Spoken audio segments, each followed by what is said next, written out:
अस्सलामु अलैकुम वरहमतुल्लाहि वबरकातुहू। How are you students? क्या हाल है आप लोगों का?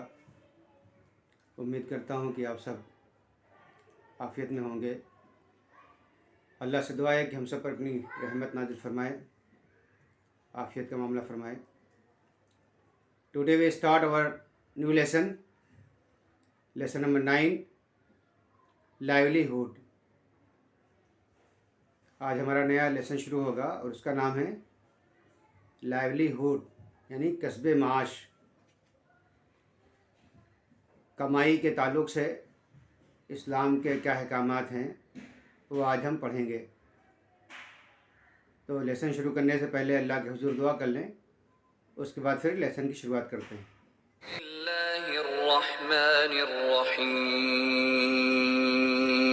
रब्बि ज़िदनी इल्मा रब्बि इश्रह ली सदरी वयस्सिर ली अमरी वहलुल उक़दतम मिन लिसानी यफ़क़हू क़ौली। अल्लाहुम्मा ला सहला इल्ला मा जअलतहू सहला व अंत तजअलुल हज़्न इज़ा शि'त सहला। अल्लाहुम्मा ला सहला इल्ला मा जअलतहू सहला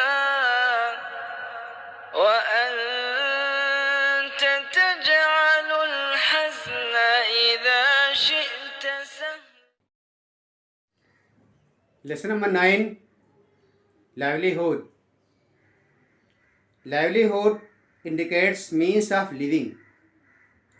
It includes those basic needs which are necessary for human life, like food, clothing, shelter, etc.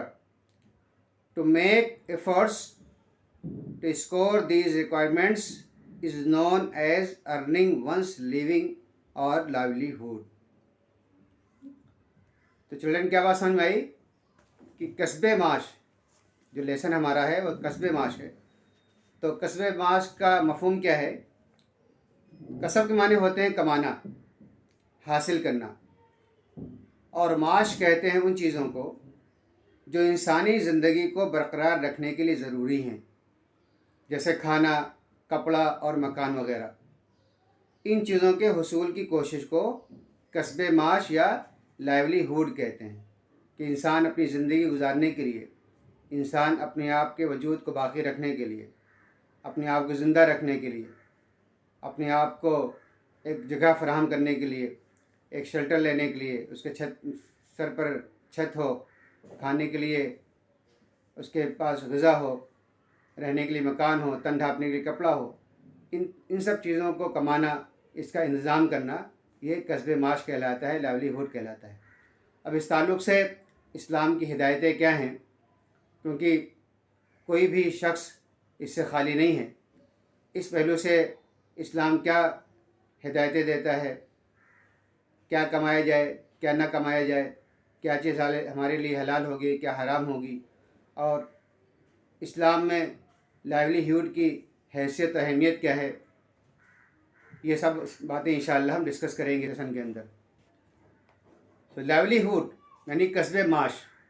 कस्बे माश हर इंसान की बुनियादी ज़रूरत है, इसीलिए इसे फ़र्ज़ और इबादत करार दिया गया है। लाइवलीहुड हम पर फ़र्ज़ है, ये इबादत है। दुनिया के और किसी मज़हब ने इसको इतनी अहमियत नहीं दी है जिस कदर इस्लाम ने अहमियत दी है।